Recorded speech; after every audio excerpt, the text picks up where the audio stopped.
एक समय की बात है जब भगवान श्री कृष्ण ने अपनी पत्नी सत्यभामा को स्वर्ग से पारिजात वृक्ष लाकर दिया था। तब सत्यभामा को इस बात का अभिमान हो गया था कि वह सबसे अधिक सुंदर है और भगवान श्री कृष्ण की अति प्रिय रानी है। इसी प्रकार सुदर्शन चक्र ने जब इंद्र के वज्र को निष्क्रिय कर दिया, तब से उसे भी यह अभिमान हो गया था कि भगवान के पास जब युद्ध में कोई उपाय नहीं बचता है तो वह उसकी ही मदद लेते हैं। इसी तरह भगवान का वाहन गरुड़ भी यह समझने लगा कि भगवान मेरे बिना कहीं जा ही नहीं सकते, क्योंकि मेरी गति का कोई भी मुकाबला कर ही नहीं सकता। भगवान श्री कृष्ण जानते थे कि उनके इन तीनों भक्तों को अहंकार हो गया है और इनका अहंकार नष्ट करने का समय आ गया है। तभी भगवान श्री कृष्ण ने लीला रची, हनुमान जी का स्मरण किया। भगवान श्री कृष्ण के स्मरण करते ही हनुमान जी जान गए कि उन्हें किस कार्य के लिए स्मरण किया है। अब भगवान श्री कृष्ण ने गरुड़ से कहा, हे गरुड़, तुम हनुमान जी के पास जाकर यह कहना कि भगवान श्री राम ने उन्हें द्वारिका बुलाया है और हाँ, हो सके तो तुम उन्हें अपने साथ ही लेकर आना। भगवान श्री कृष्ण की आज्ञा पाकर गरुड़ जी हनुमान जी को बुलाने चल पड़े। गरुड़ जी ने हनुमान जी के पास पहुंचकर कहा, वानर श्रेष्ठ, भगवान श्री राम ने आपको याद किया है। आप मेरी पीठ पर बैठ जाइए, मैं आपको शीघ्रता से प्रभु के पास पहुंचा देता हूँ। हनुमान जी ने विनय पूर्वक गरुड़ से कहा, आप चलिए, मैं आता हूँ। गरुड़ ने सोचा, पता नहीं हनुमान जी कब तक पहुँचेंगे। खैर, मुझे क्या, कभी भी पहुँचे, मेरा कार्य तो पूरा हो गया, मैं चलता हूँ। यह सोचकर गरुड़ जी शीघ्रता से द्वारिका की ओर चल पड़े। इधर द्वारिका में भगवान श्री कृष्ण ने श्री राम का रूप धारण किया और सत्यभामा के साथ सिंहासन पर बैठ गए। सुदर्शन चक्र को यह आदेश दिया कि तुम महल के प्रवेश द्वार पर पहरा दो। ध्यान रहे कि मेरी आज्ञा के बिना महल में कोई भी प्रवेश न कर पाए। प्रभु की आज्ञा पाकर सुदर्शन चक्र महल के प्रवेश द्वार पर तैनात हो गए। तभी हनुमान जी द्वार पर पहुंच गए। सुदर्शन चक्र ने हनुमान जी को रोकते हुए कहा कि आप बिना आज्ञा के अंदर नहीं जा सकते, किंतु हनुमान जी सुदर्शन चक्र को अपने मुंह में रखकर शीघ्रता से प्रभु से मिलने चले गए। हनुमान जी ने अंदर जाकर सिंहासन पर बैठे प्रभु श्री राम को प्रणाम किया और कहा, प्रभु, मेरे आने में देर तो नहीं हुई। साथ ही यह भी कहा, प्रभु, माता सीता कहाँ है? आपके पास उनके स्थान पर आज यह कौन दासी बैठी है? जब सत्यभामा ने यह बात सुनी तो वह बहुत ही लज्जित हो गई थी और इसी तरह उनका सारा घमंड चूर हो गया। तभी थके हुए गरुड़ देव भी वहां आ पहुँचे।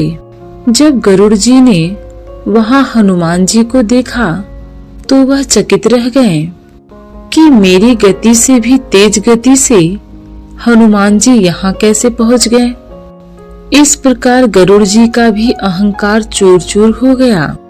तभी श्री राम ने हनुमान जी से पूछा, हे पवन पुत्र, तुम बिना आज्ञा के महल में कैसे प्रवेश कर गए?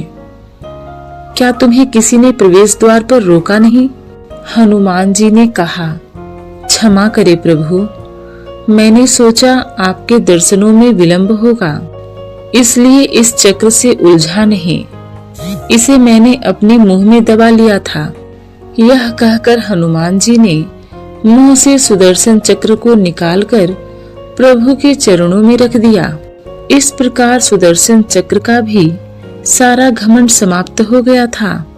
अब तीनों के घमंड चूर हो गए थे और भगवान भी यही चाहते थे। सत्यभामा, गरुड़ और सुदर्शन चक्र ने कहा, प्रभु आपकी लीला अद्भुत है। अपने भक्तों के अहंकार को अपने भक्त के द्वारा ही दूर किया। आपकी जय हो प्रभु। पौराणिक कथा के अनुसार एक दिन हनुमान जी राम भक्ति में डूबे हुए थे। तभी वहां से शनिदेव का गुजरना हुआ। शनिदेव को अपनी शक्ति पर बहुत घमंड था। वे किसी का भी जीवन तहस नहस कर सकते थे। इस कारण अहंकार में चूर होकर उनके दिमाग ने हनुमान जी को अपनी वक्र दृष्टि और छाया से ढकने की कोशिश की। शनिदेव हनुमान जी के पास पहुँचे और उन्हें ललकारने लगे। शनिदेव ने कहा, वानर देख, तेरे सामने कौन आया है। शनिदेव काफी देर तक हनुमान जी का ध्यान भंग करने की कोशिश करते रहे, लेकिन सफलता नहीं मिली। उन्होंने फिर प्रयास किया और कहा, अरे ओ वानर, आंखें खोल, देख मैं तेरी सुख शांति को नष्ट करने आया हूँ। इस संसार में ऐसा कोई नहीं जो मेरा सामना कर सके। शनिदेव को भ्रम था कि इतना कहते ही हनुमान जी डर जाएंगे और क्षमा याचना करने लगेंगे, लेकिन ऐसा कुछ नहीं हुआ। हनुमान जी ने काफी देर बाद अपनी आंखों को खोला और बड़ी विनम्रता से पूछा, महाराज आप कौन हैं? हनुमान जी की इस बात को सुनकर शनिदेव को गुस्सा आ गया। वे बोले, अरे मूर्ख बंदर, मैं तीनों लोगों को भयभीत करने वाला शनि हूँ। आज मैं तेरी राशि में प्रवेश करने जा रहा हूँ। रोक सकता है तो रोक ले। हनुमान जी ने तब भी विनम्रता को नहीं त्यागा और कहा कि शनिदेव क्रोध न करें, कहीं और जाएं, वहां अपना पराक्रम दिखाएं। मुझे प्रभु श्री राम का ध्यान करने दें। हनुमान जी ने जैसे ही ध्यान लगाने के लिए अपनी आंखों को बंद किया, वैसे ही शनिदेव ने आगे बढ़कर हनुमान जी की बाह पकड़ ली और अपनी ओर खींचने लगे। हनुमान जी को ऐसा लगा जैसे उनकी बाह किसी ने दहकते अंगारों पर रख दी हो। उन्होंने एक झटके से अपनी बाह शनिदेव की पकड़ से छुड़ा ली।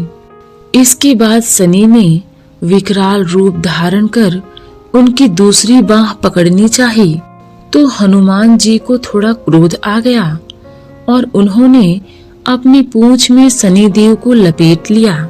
इसके बाद भी शनिदेव नहीं माने और उन्होंने हनुमान जी से कहा, तुम तो क्या, तुम्हारे श्री राम भी मेरा कुछ नहीं बिगाड़ सकते। इतना सुनने के बाद तो हनुमान जी को क्रोध आ गया और उन्होंने अपनी पूंछ में लपेटकर शनिदेव को पहाड़ों पर, वृक्षों पर खूब पटका और रगड़ा। इससे शनिदेव का हाल बेहाल हो गया। शनिदेव ने मदद के लिए कई देवी देवताओं को पुकारा, लेकिन कोई भी मदद के लिए नहीं आया। अंत में शनिदेव ने स्वयं ही कहा, दया करो वानर राज, मुझे अपनी उद्दंडता का फल मिल गया, मुझे क्षमा कर दें। भविष्य में आपकी छाया से भी दूर रहूंगा। तब हनुमान जी बोले, मेरी छाया ही नहीं, मेरे भक्तों की छाया से भी दूर रहोगे। तब शनिदेव ने हनुमान जी से सरसों का तेल मांगा, जिसे वह अपने घावों पर लगा सकें और जल्द ही चोटों से उभर सकें। हनुमान जी ने उन्हें वो तेल उपलब्ध करवाया और इस तरह शनिदेव के जख्म ठीक हुए। तब शनिदेव ने कहा कि इस स्मृति में जो भी भक्त शनिवार के दिन मुझ पर सरसों का तेल चढ़ाएगा, उसे मेरा विशेष आशीष प्राप्त होगा। तब से शनि हनुमान जी की पूजा करने वालों को परेशान नहीं करते। इसीलिए शनि को शांत करने के लिए हनुमान जी की पूजा करने की सलाह दी जाती है।